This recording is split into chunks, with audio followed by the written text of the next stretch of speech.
Panggil sedekah-sedekah umum. Yang kedua dipanggil sedekah wajib, obligation. Wajib. You tak sedekah, you berdosa. Dia kan? Zakat. Itu sedekah juga.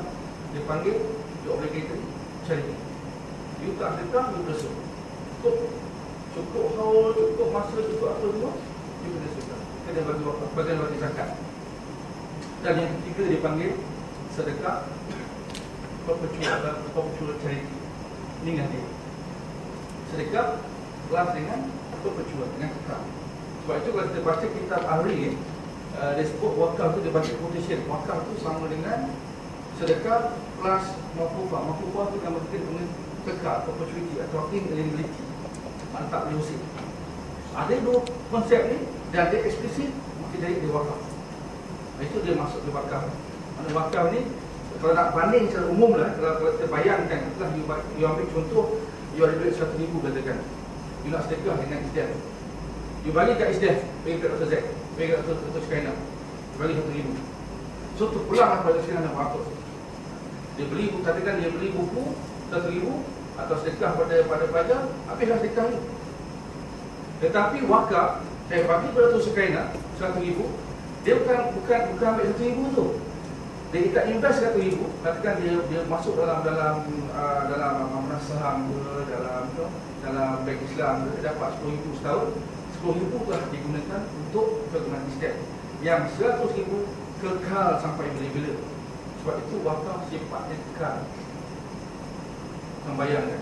Sebab itu selepas kisah hadis ini, para sahabat berebut-rebut berwakaf. Termasuk Sayyidina Umar, Sayyidina Ali, jadi tanah bagi tanah dan sebagainya. Tetapi masyarakat dulu bila wakaf itu bukan wakaf beli tanah, bukan benda yang disayang. Itu bikin orang sayang. Orang sekarang ni kalau berwakaf tu, wakaf benda atau sedekah tu, benda yang di tanah. Saya pun ada di UPM tadi dah, kita bagi buka pada universiti. Siapa yang ada gambaran sedekah tu, sedekah kita nak bagi pada orang kamu dia kita nak dulu. Dan ramailah ada yang call saya, memarah saya, kenapa tak ambil barang. So saya pergilah ambil. Tengok beg-beg ni dah dapat payah kan. Apalah orang dah bagi ambil. Tapi itu realiti sekarang. Orang sekarang bagi benda yang tak nak kan. Orang dulu bagi benda yang tak. Itu hebatnya antara masyarakat Islam sekarang dan masyarakat Islam dulu. Dan inilah dia punya asas kepada definisi wakaf. Jadi kalau tuan-tuan nak tengok wakaf, tengok yang ini. Kisah Umar di Khaybah. Dan inilah yang membawa kepada wakaf khairi tadi. Okey. Dari segi pengertian tadi, maknanya kita lihat dari segi hadis tadi, satu prinsip asas kekal abadi, ada wakaf, ada penerima, kemudian mekanisme berharga, maknanya bila ada sedekah, bila ada kekal, bila ada sedekah, maka dia ada penjanaan, perpindahan, pembagian harta. Sebab itu dalam Islam, pembagian harta cukup teratur. Orang kaya boleh memberi harta bukan dalam bentuk zakat, bukan dalam bentuk wakaf. Kita akan lihat nanti bentuk-bentuk yang ada. Dan keunikan wakaf ini dari pemilikan hak, pemilikan dan penggunaan. Jadi kalau ikut persekatan, dia kata hebatnya Islam ni, boleh baca wakaf itu orang akan fikirkan wakaf dari segi institusi yang lain sebelum wakaf. Misalnya dari konteks orang-orang Yahudi punya wakaf, konsep wakaf di zaman Rom. Tapi banyak yang saya jumpa yang banyak telah dipatahkan oleh syariat Islam dari segi debit-debit yang buat. Cuma yang hebat wakaf ni yang tak boleh disentuh misalnya pemilikan dan penggunaan. Wakaf ini kalau ikut kacang tadi, bila you wakafkan barang tu seolah-olah dia kembali pemilik asal dia ke Allah SWT. Contoh kalau you wakafkan tanah, maka tanah tu balik kepada Allah, bukan balik kepada pemilik, tak ada kuasa.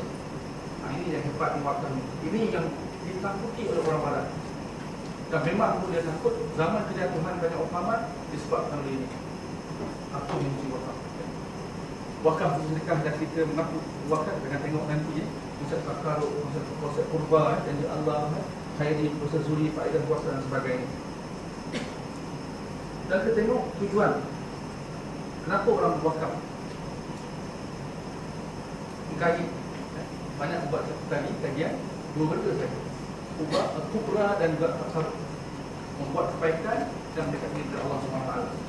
You baca bahan atau baca tentang wakaf ni banyak tujuan-tujuan wakaf tu. In fact kalau you baca dalam sejarah Islam tu, ada juga orang wakaf tu sebab nak nak